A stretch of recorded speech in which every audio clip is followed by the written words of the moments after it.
Boa noite, queridos e amados irmãos. Nós estamos começando hoje, sábado, a continuar os nossos estudos do Evangelho à luz da doutrina espírita ou da ciência espírita, como eu venho falando, porque os alicerces da doutrina espírita constroem uma teoria científica de caráter filosófico e religioso. Apesar da minha lamentação de hoje, de um amigo meu ter perdido seu filho de 20 anos, que passou para outro plano, e do próprio Marcelo Rezende, que todo mundo admira, que Deus tenha piedade das suas almas e que os guardem em seus corações. E em face disso, eu resolvi fazer, para iniciar os trabalhos da noite, a prece dirigida a Bezerra de Menezes. Gostaria que elevássemos o pensamento a Deus nesse momento e começássemos a orar com muita atenção. Nós te rogamos, Pai de infinita bondade e misericórdia e justiça, as bênçãos de Jesus Cristo, através do Espírito Bezerra de Menezes, e sua legião de companheiros, que eles nos assistam, Senhor, consolando os aflitos, curando os que se tornem merecedores, confortando aqueles que têm provas e expiações para passar, esclarecendo aos que desejam dar conhecimento espiritual e assistindo a todos os que apelem para o teu infinito amor. Jesus, divino portador da graça e da verdade, estende tuas mãos dadivosas em socorro daqueles que te reconhecem como despenseiro fiel e prudente. Seja o nosso divino modelo, através de tuas legiões consoladoras, de teus santos espíritos, a fim de que a fé se eleve, a esperança aumente, a bondade se expanda e o amor triunfe sobre todas as coisas. Bezerra de Menezes, apóstolo do bem e da paz, amigo dos humildes e dos enfermos, movimenta as tuas falanges amigas em benefício daqueles que sofrem males físicos ou espirituais. Bons espíritos que vêm nos ajudar na empreitada desta noite. Dignos obreiros do Senhor, derramai as virtudes e as curas sobre a humanidade sofredora, a fim de que as criaturas se tornem amigas da paz e do discernimento, da harmonia e do perdão, semeando pelo mundo os divinos exemplos de Jesus Cristo, nosso Senhor. Agora nós vamos dar prosseguimento aos nossos estudos, falando sobre o nascimento de João Batista, que está em Lucas 1, versículos 50 a 80. E nisso vamos incluir também o cântico de Zacarias, que depois de ficar mudo, quando ele viu materializado o arcanjo Gabriel para lhe dar a boa notícia de que a mulher dele estaria grávida de um filho, e deu até o nome dele, o João.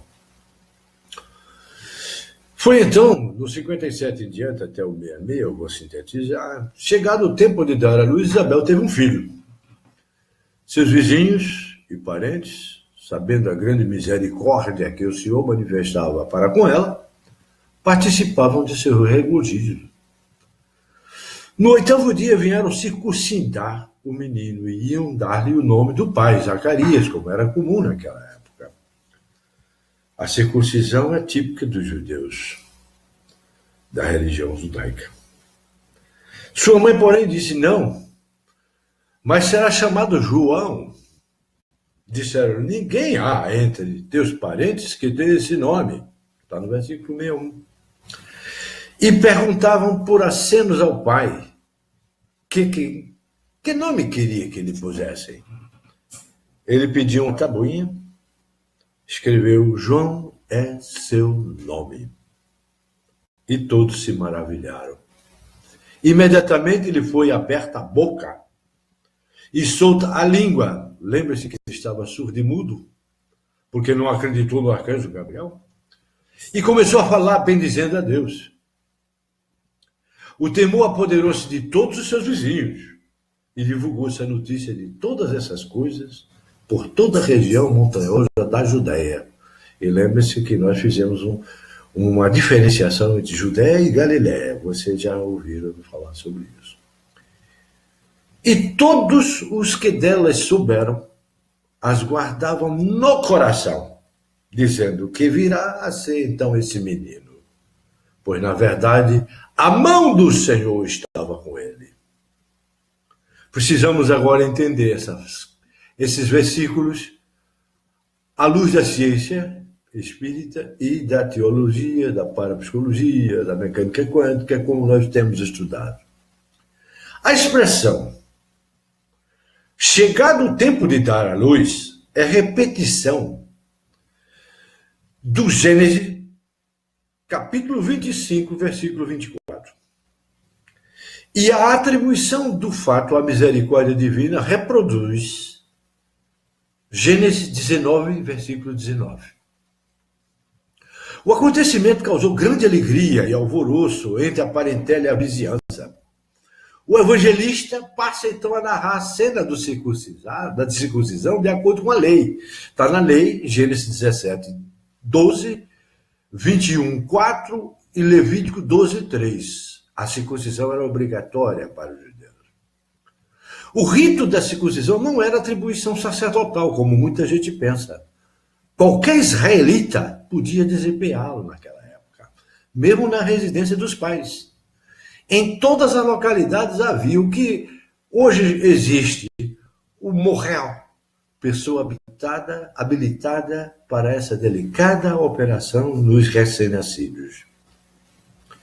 O fato de Lucas, que escreveu o seu evangelho em grego, citar a presença de Isabel demonstra que a operação se realizou em sua residência, pois a mulher que dava à luz só podia sair de casa 40 dias depois do parto. Eu acho que hoje ainda tem essa quarentena.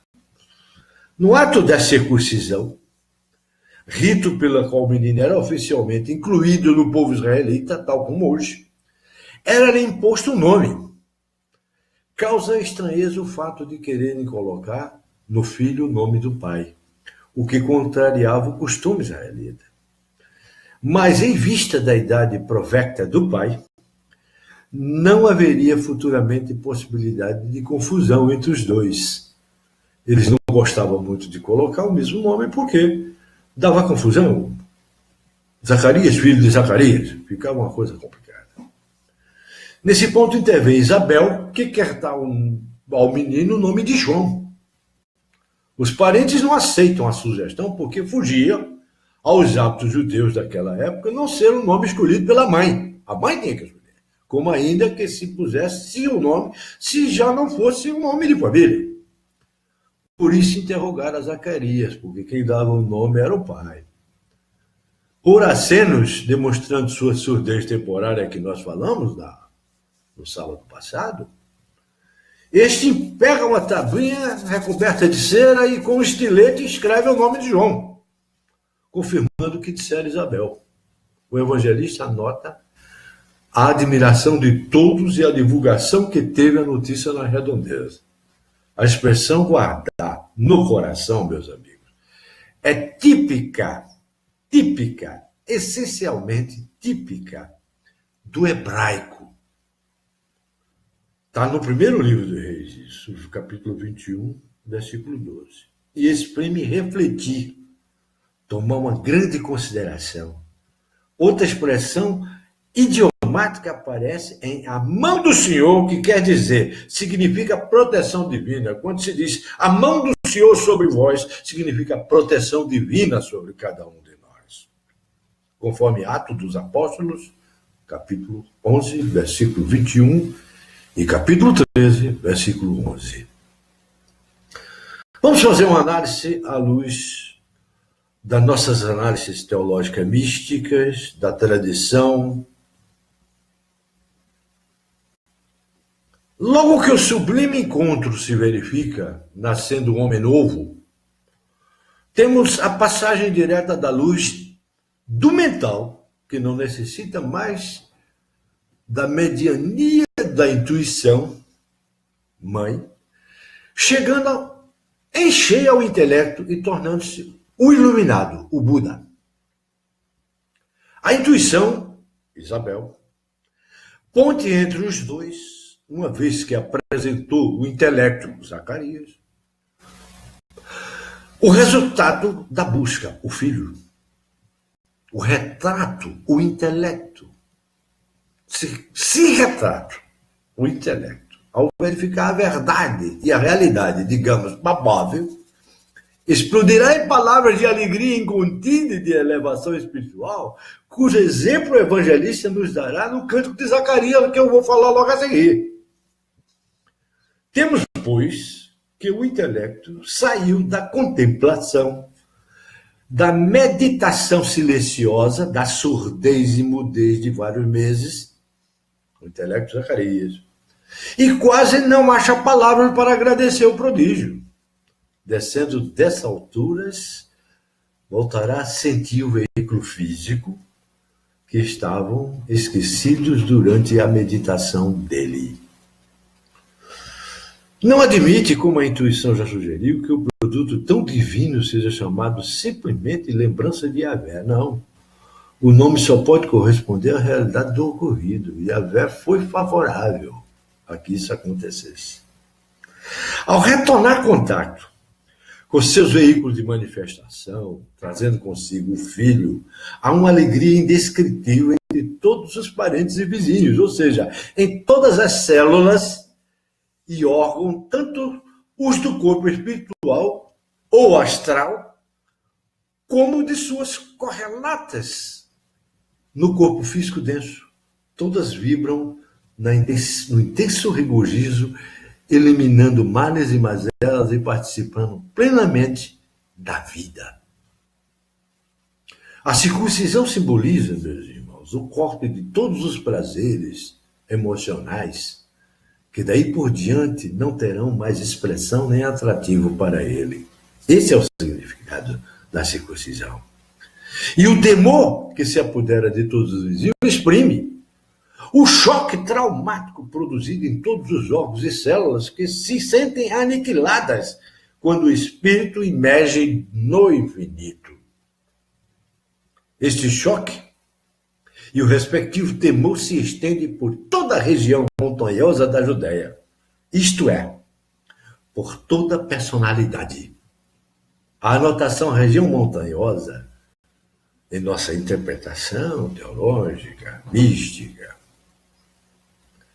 e de acordo com o entendimento oriental das expressões que nós usamos, refere-se à personalidade em sua parte mais elevada, em sua manifestação mais alta, que é o intelecto, o qual se sente minúsculo, pequeno, insignificante perante a grandeza e infinitude do fenômeno experimentado. Todas essas sensações, meus irmãos, entretanto, são guardadas aonde? No íntimo, no coração.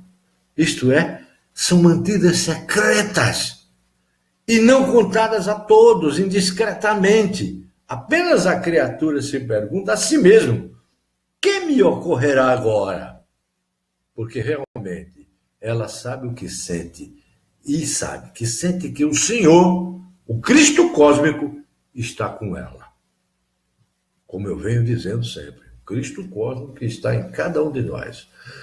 Por isso que Jesus dizia, eu e o Pai somos um, e dizia, nós, vocês também e o Pai somos Eu sou um com o Pai, graças a Deus.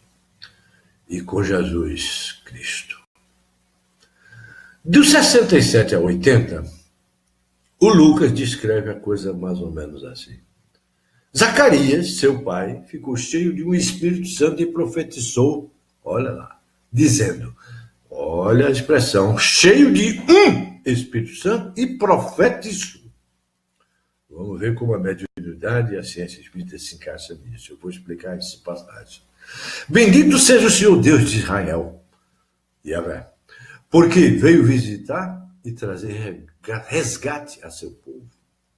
E nos suscitou um libertador poderoso na casa de Davi, seu servo, como anunciara desde tempos imemoriais pela boca de seus santos profetas. Está no 70, versículo. E continua, para nos livrar de nossos inimigos e da mão de todos que nos odeiam, para usar da misericórdia com nossos pais e lembrar-se de sua santa aliança, do juramento que fez a Abraão, nosso pai, de conceder-nos que, livres da mão de nossos inimigos, os servíssemos sem temor, em santidade e justiça, diante dele por todos os nossos dias. Assim, sim, e tu, menino, serás chamado profeta do Altíssimo. E João Batista foi. Porque irás entre a face do Senhor, preparando os seus caminhos. João era o preparador do caminho para a vida de Jesus, como vocês vão ver mais adiante. Para dar ao seu povo o conhecimento da salvação, que consiste na rejeição de seus erros.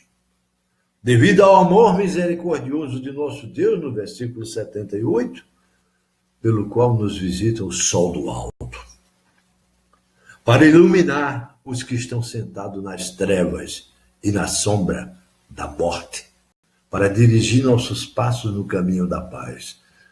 E veja que tem um salmo que fala exatamente algo bem parecido com isso. Ora, o menino crescia e se fortificava em espírito e habitava nos desertos até o dia de sua manifestação a Israel. Muito bem. Nós vamos então ver como é que esse cântico de Zacarias foi. Aqui de novo aparece a expressão cheio de um Espírito Santo. Você se recorda que eu falei? Ou seja, incorporado por um bom espírito, porque é o grego sem artigo. Não tem artigo indefinido. O mais se acentua, e definido inclusive, porque o grego não tem artigo definido e indefinido. Ele não usa artigo. O mais se acentua a incorporação por causa do verbo utilizado em grego, que significa profetizou, isto é, falou como intermediário, como médium, porque médium é uma palavra grega para significar profeta. Não é? Apesar de que depois foi utilizado por Kardec como uma inovação, mas não é inovação. Já estava escrito em grego. O problema são as traduções. Divide-se o cântico de Zacarias em duas partes. Uma, o que nós devemos fazer sempre, louvor a Deus pela era messiânica iniciada. Está no versículo 68 até 75. Segundo ponto, o papel de precursor do João. As primeiras palavras repetem a doxologia que se encontra no final de 3 dos livros do Salmo. 41:13, 72:13 e 106:48. Olha como está dito. Bendito seja o Senhor Deus de Israel. Logo após cita as razões, porque veio visitar seu povo. O sentido do verbo, em grego, é muito interessante. E visitar, e examinar da visita de Yahvé na pessoa de Jesus. E o objetivo da visita é trazer resgate a seu povo, como Jesus o fez, ou seja, libertá-lo. Para isso faz surgir um libertador poderoso. é a interpretação do grego, que literalmente significa promonitório, ala de exército, braço de rio, enfim, qualquer coisa que se projete para a frente. Essa expressão é empregada em relação a Yahvé no Salmo 18, versículo 3. E conforme também o Salmo 132, versículo 17. E Ezequias 29 a 21. O parênteses do versículo 70 fala do anúncio e os profetas, ou seja, desde muito tempo, sentindo que é mister gravar, que a palavra que foi dita, que já ouvimos, não significa eterno, mas sim de longa duração. A tradução do eterno, em grego, significa longa duração, ou seja, a duração de um evo. O anúncio é feito pela boca dos profetas, porém não são eles que falam, mas é por meio deles que são ditadas as palavras, ou seja, por incorporação, que é o significado técnico da palavra, do verbo, que foi dito em grego, escrito em grego à época. Por isso salientamos que o profeta tem sua tradução exata na palavra moderna médium, neologismo criado por Allan Kardec. O juramento feito a Abraão foi dar-lhe numerosa posteridade, na qual seriam abençoadas todas as nações da terra. A Abraão, em Gênesis 22, versículo 16 a 18, no Gênesis 24, versículo 7, e em Hebreus 6, versículo 13. Na segunda parte, Zacarias dirige-se a seu filho, apostrofando-o e afirmando que ele será chamado profeta do Altíssimo. Repete então, resumindo as palavras de Malaquias 3:1. Eis que vos envio meus mensageiros, que aplanará o caminho diante de mim. É Yahvé quem fala. E de Isaías 43. Uma voz grita, abri no deserto o caminho de Yahvé. João. Realmente, Yahvé veio, Yahvé é Jesus, como nós dissemos já na sábado passado. Realmente está tudo certo. Jesus é a encarnação de Yahvé e João é a reencarnação de Elias, como esclarece o mesmo Malaquias no capítulo 4, versículo 5, quando diz, eis que vos enviarei o profeta Elias antes que venha o grande e terrível dia de Yahvé. Olha o que está escrito em Malaquias 4:5. Vou repetir, eis o que vos enviarei o profeta Elias. Por que vai enviar Elias? Como vai ser enviado Elias, se não através de uma reencarnação? É não abrir a cabeça para analisar a Bíblia como ela está dita em grego, em latim, em hebraico e aramaico. Mas nem todos os teólogos estudam assim. Muito bem, o precursor dará ao povo o conhecimento da salvação, que consiste isso na rejeição dos erros deles. Examinemos a frase, geralmente traduzida como conhecimento da salvação na remissão de seus pecados. Olha como a Vulgata depois mais tarde colocou. Remissão dos pecados. Conhecimento é a palavra que exprime saber profundo ou conhecimento real. Salvação corresponde em grego ao que representa os dois sentidos, como em latim, salus, salutis, em francês, salut.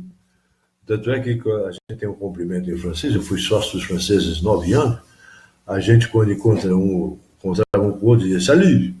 É uma forma como nós nos saudávamos, como dizendo saúde.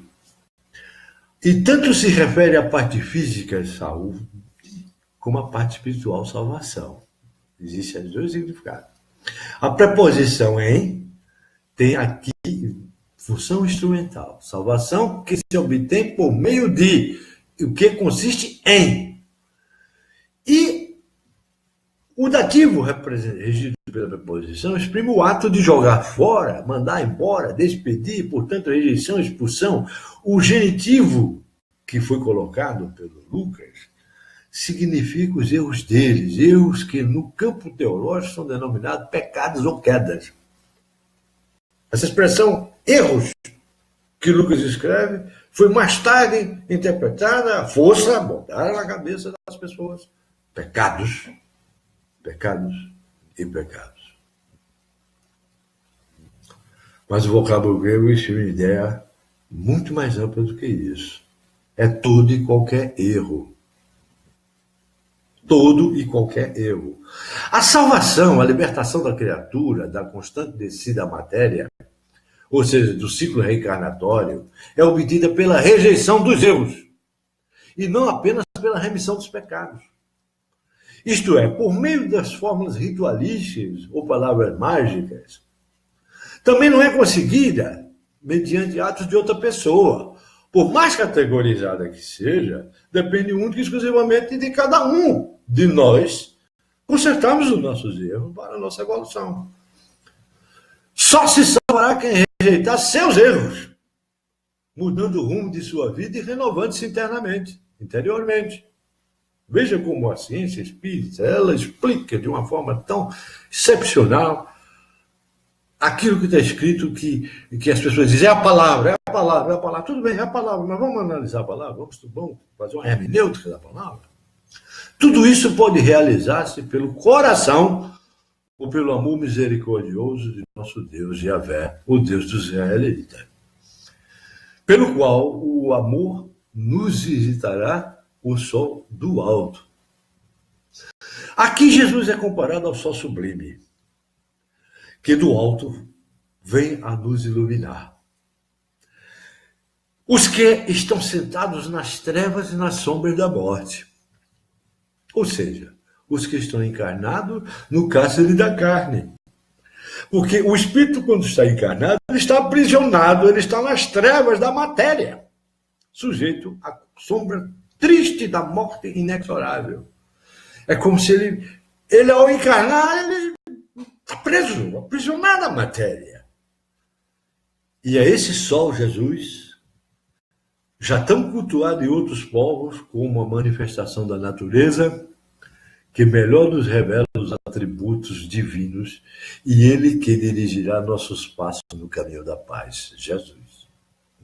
Lucas encerra o episódio numa penada simples que ele escreve, em que se nos mostra o menino a crescer e fortalecer-se em espírito, permanecendo nos desertos até o momento do início de sua missão de precursor. Vamos analisar isso à luz desse certo espírito? E no sentido esotérico? No sentido esotérico, aprendemos muito, toda essa passagem aqui. O intelecto compreendeu finalmente a realidade da vida maior. Após o encontro, achou-se repleto do Espírito Santo do Cristo cósmico, que lhe permeou todas as células até o âmago do ser e enalteceu os acontecimentos percebidos durante o mergulho, batismo, na profundeza abismal do infinito eterno. É assim que esotericamente nós analisamos. Embora não tenhamos ainda estudado na quarta-feira a parte da biologia das células, etc., como elas se interrelacionam com a mediunidade e a comunicação com os espíritos, eu aqui vou tocar algumas coisas que mais tarde, na quarta-feira, vão ser melhor entendidas. Se não, eu escolho agora, eu acredito que serão agora, que todos nós temos conhecimento muito bem de muitos aspectos biológicos. Reconhece então que Deus o veio visitar a ele e a todo o seu povo, a todos aqueles seres que constituem seu corpo astral, perispírito, e sua contraparte física, e que, embora em estado inicial de vida, formam um povo, que futuramente constituirá os seres de um planeta ou de um sistema planetário. Vamos meditar esse espírito? Cada criatura humana, meus irmãos, é constituída de trilhões de células. Nós vamos analisar isso quarta-feira. Cada célula é um ser espiritual individualizado da centelha divina. Como nós já falamos sobre a centelha divina. e que já ultrapassou o estágio mineral e vegetal, iniciando-se na fase animal. São diversos reinos. Compreendamos bem que nesse estágio, a célula é um vórtice energético animado por um ser espiritual que se reveste de matéria física para constituir o corpo denso da criatura. Por isso que diz que o espírito está em todo o nosso corpo, que ele está em cada uma de nossas células. Repisemos. Vamos repisar. O corpo astral, o perispírito, ou nosso corpo espiritual, como Paulo de Tarso falava, no ventre materno não se materializa em bloco na materialização. É o resultado da materialização parcelada de cada uma de suas células. Tanto é quando nós quando nós estamos em processo ainda de nascimento, a concepção se deu muito tempo, mas as células vão se formando e o espírito vai tomando corpo. Ali o espírito está em todas as células. Avançamos um pouco, vamos avançar um pouco mais. Cada ser, ao sair do estado monocelular, vai crescendo pela lei da unidade coletiva. Pietro Baldo escreveu sobre isso no livro A Grande Síntese, um dos melhores livros que eu já li, e ele escreveu em 1950 aproximadamente. E vai necessitando de auxiliares para desempenhar suas funções que se multiplicam. Vai então agregando a si outros seres monocelulares que o acompanham não durante o curso todo, não só durante, mas toda a sua vida, durante todo o seu curso evolutivo. Ao chegar ao estado humano, o número de células está mais ou menos fixado e a criatura se vai elevando na escala, servindo sempre pelas células civis, como auxiliadoras preciosas da sua evolução. As células são as mesmas, vida após vida, embora o envoltório físico dessas células varie de vida para vida. E até dentro de uma mesma existência da criatura, elas morrem e renascem. Isto é, perdem a matéria física e retomam outra. Por isso que dizem que as células se renovam. Mas vamos explicar isso aqui. A prova de que a parte espiritual das células é a mesma e que só seu corpo se refaz é que as cicatrizes profundas da infância se mantêm até a velhice. Perceberam isso? Você tem uma cicatriz quando criança, quando você está velho, você está com aquela cicatriz. Às vezes ela diminui um pouco. Embora a ciência dos homens tenha confirmado que após cada 7 anos todas as células se renovam, menos as nervosas, e eu vou explicar por quê, que pertencem ao corpo etérico, e não ao físico, por isso que as células nervosas não são renováveis. Então elas se renovam sim, mas só no corpo físico, que é a sua contrapartida. A materialização do seu corpo perispiritual ou astral. Essa é a contrapartida. E as cicatrizes profundas afetam o corpo astral das células. E por isso não desaparece, pois atinge o vórtice energético. No entanto, as pequenas e leves cicatrizes que só atingiram o corpo físico das células, essas desaparecem quando as células tomam outro corpo físico. No entanto, algumas pessoas renascem com características de acidentes que tiveram no passado, até com marcas de nascença. Mas isso já é um motivo de outro estudo mais profundo. Não sei até se mais profundo que isso que a gente está fazendo.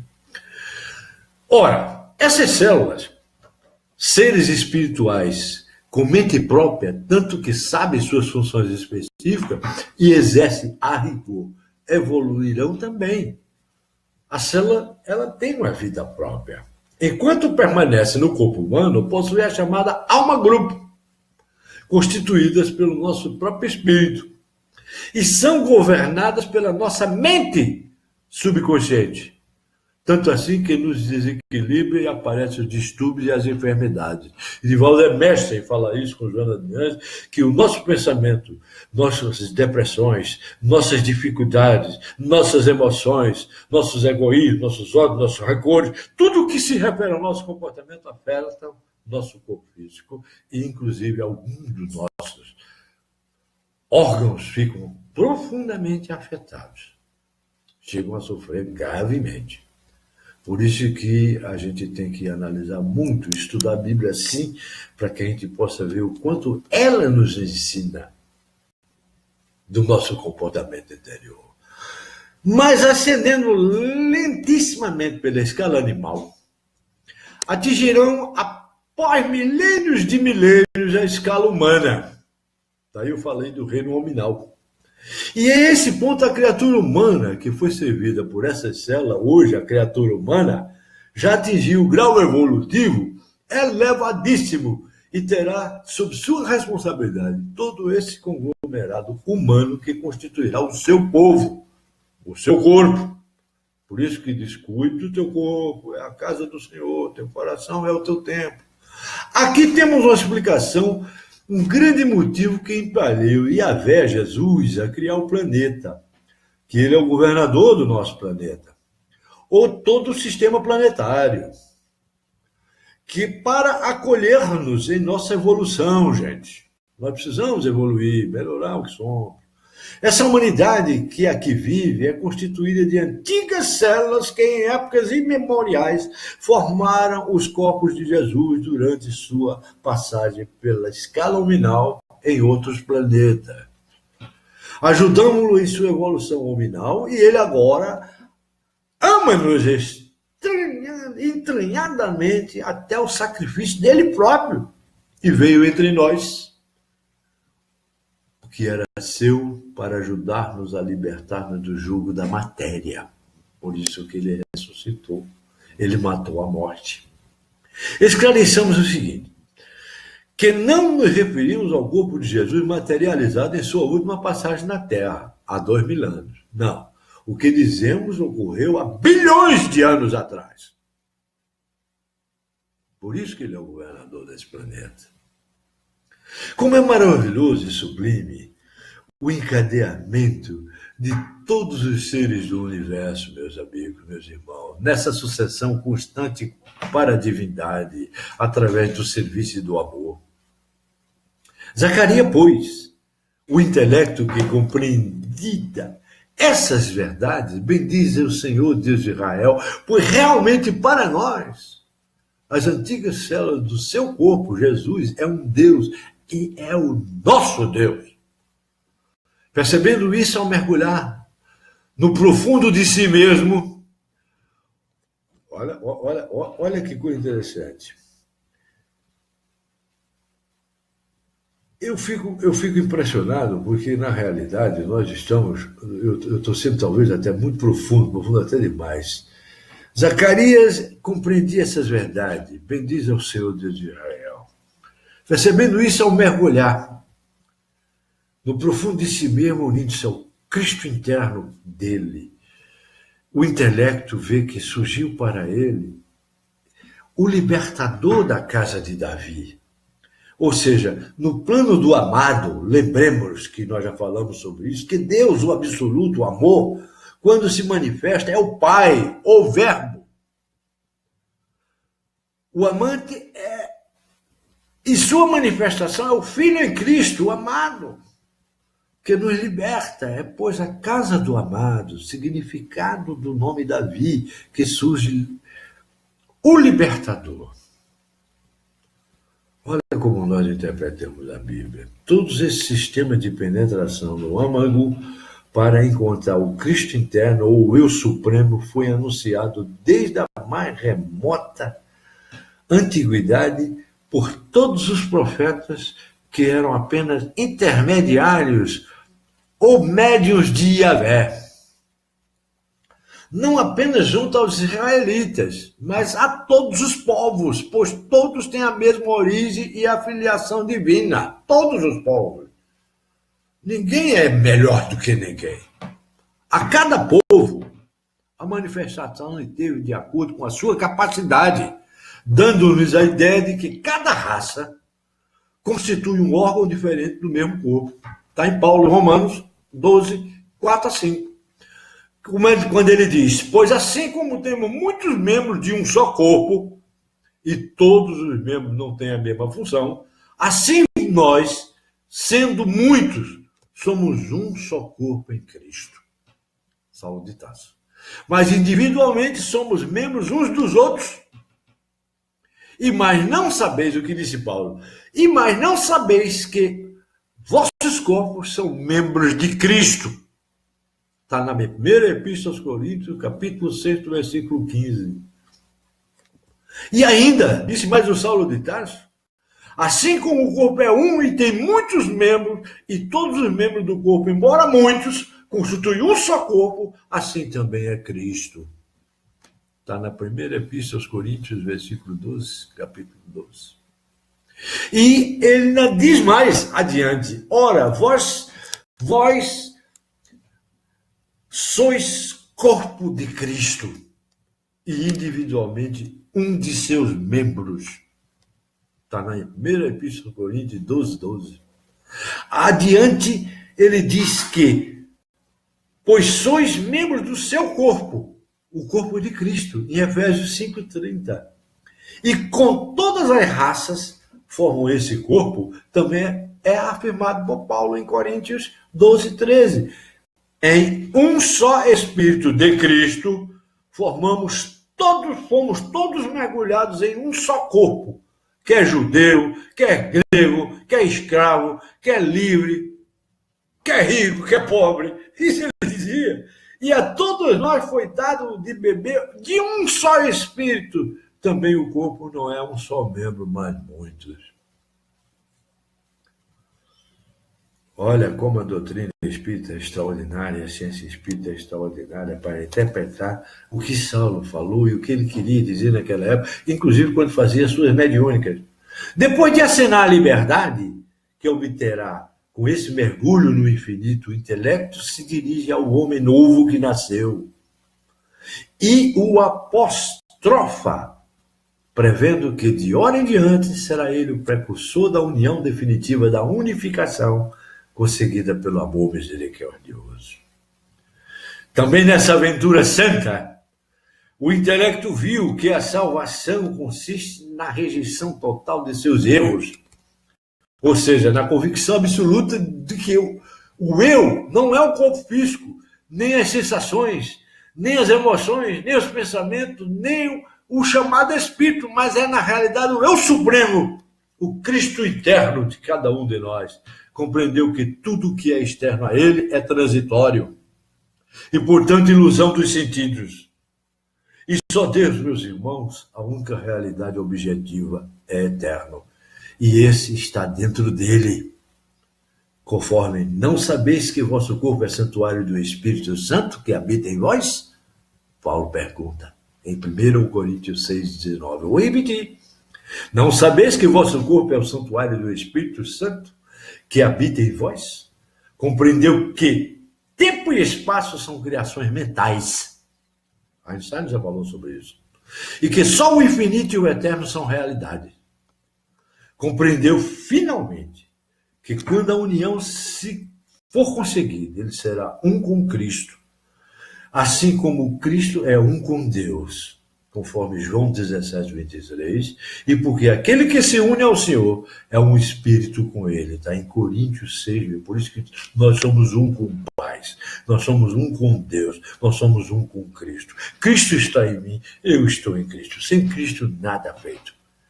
Esquece, confesse a Cristo, aceite Jesus, aceite o Cristo interno que você tem e viva uma vida boa e faça o bem. E viva para o amor. Tantas coisas percebeu quando penetrou na luz incriada do sol do alto, que se sente totalmente aniquilado em sua personalidade, iluminado plenamente, embora ainda sentado nas trevas e na sombra da morte.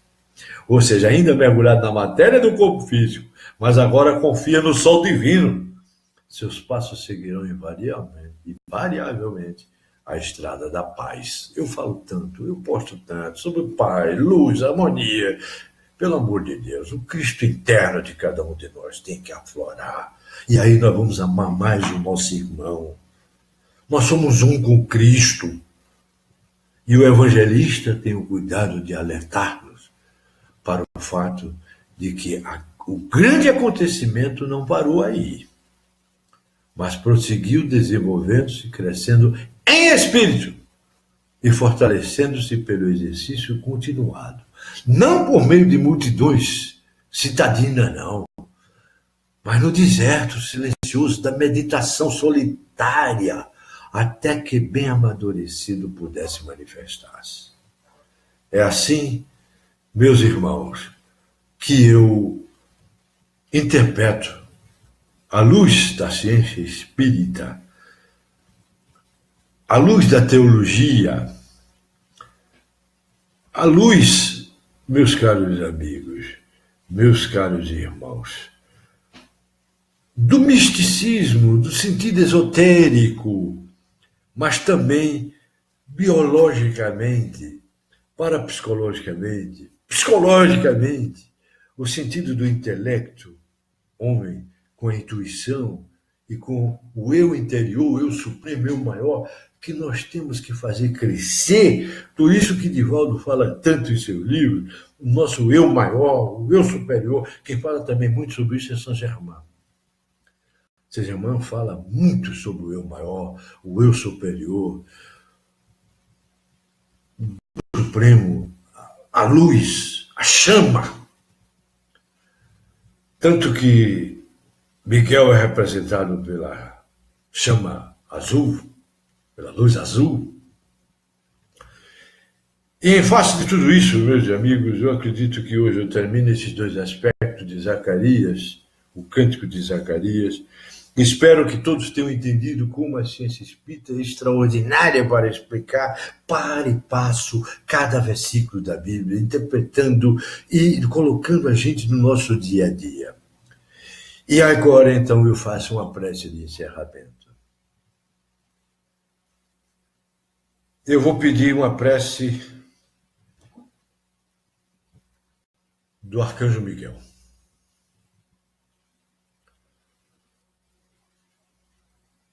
Presença do eu sou, tu és mestre. No meu caminho resplandece. Que a tua luz e o teu poder venham aqui se estabelecer. Inuda-me, Senhor, pela mestria da vitória. Que brilhe o clarão azul, tua chama fulgurante desta forma vem descer, para que a paz reine em todos os corações e cada um de nós liberte o Cristo interno que cada um de nós tem e ame o seu próximo como a si mesmo. Amém. Muito obrigado.